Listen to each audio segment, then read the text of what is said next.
ஜீவ்சாய் டிவியை சப்ஸ்கிரைப் பண்ணுங்க, லைக் பண்ணுங்க, ஷேர் பண்ணுங்க. ஜீவ்சாய் டிவி பார்த்து என்ஜாய் பண்ணுங்க.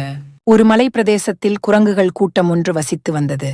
கையில் கிடைத்ததை பிடித்தால் உண்பதும் பிடிக்காவிட்டால் தூக்கி எறிவதும் குரங்குகளின் குணம். ஒரு சமயம் பயங்கர காற்றுடன் லேசான மழை பெய்தது. நடுங்கும் குளிர்மலை பிரதேசத்தை சுற்றி வசித்து வந்த ஜீவராசிகளை வாட்டி வதைத்தது.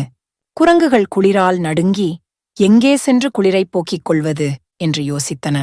அப்போது குரங்குகள் கூட்டத்திலிருந்த ஒரு சிறிய குரங்கு சற்று தூரத்தில் ஒரு மரத்தடியில் சிவப்பு நிற பூக்களை பார்த்து அவை நெருப்புக் குவியல் என்று நினைத்து தன் கூட்டத்தாரிடம் அங்கு சென்றால் குளிரை போக்கிக் கொள்ளலாம் என்று கூறியது.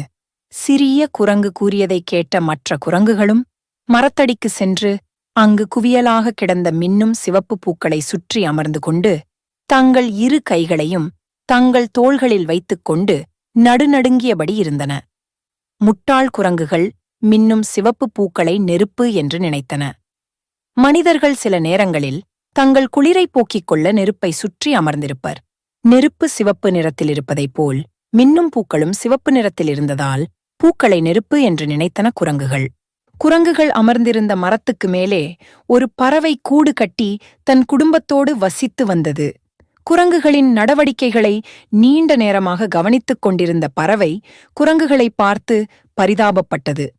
அது குரங்குகளில் மூத்த குரங்கை அழைத்து, "குரங்கு அண்ணா, நீங்கள் குளிரில் நடுங்கிக் கொண்டிருப்பதை என்னால் பார்த்துக் கொண்டிருக்க முடியவில்லை.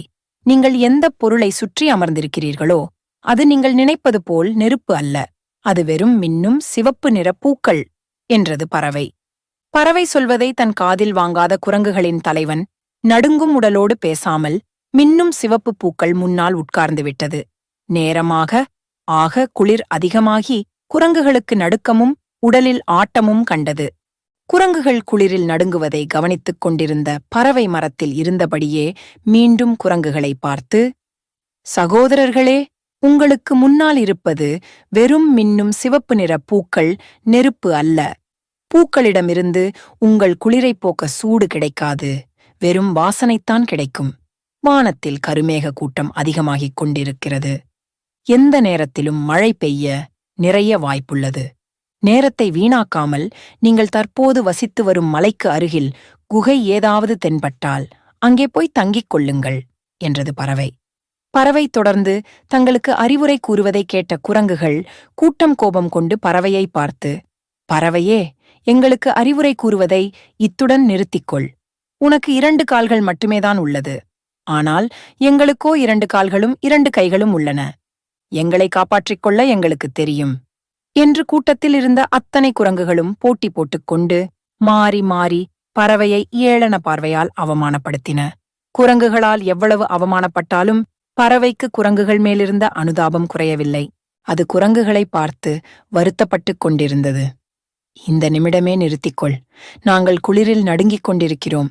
நீ தொடர்ந்து உபதேசம் செய்து கொண்டிருக்கிறாய். எங்கள் வேதனை உனக்கு புரியவில்லை" என்று கோபத்தோடு திட்டியது குரங்குகளின் மூத்த குரங்கு.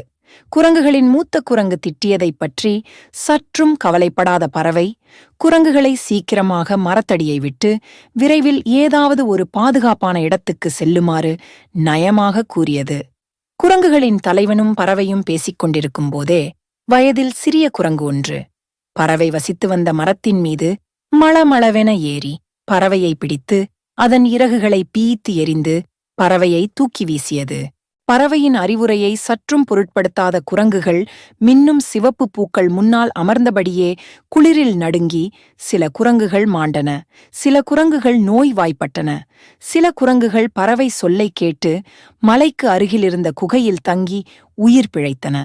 இறகுகளை இழந்த பறவையும் தன் அறிவுரையைக் கேட்டு சில குரங்குகளாவது உயிர் பிழைத்ததை எண்ணி மகிழ்ச்சியடைந்தது. ஆனாலும் முட்டாள்களுக்கு அறிவுரை கூறினால் அது தனக்கே ஆபத்தாக முடியும் என்ற உண்மையை புரிந்து கொண்டது.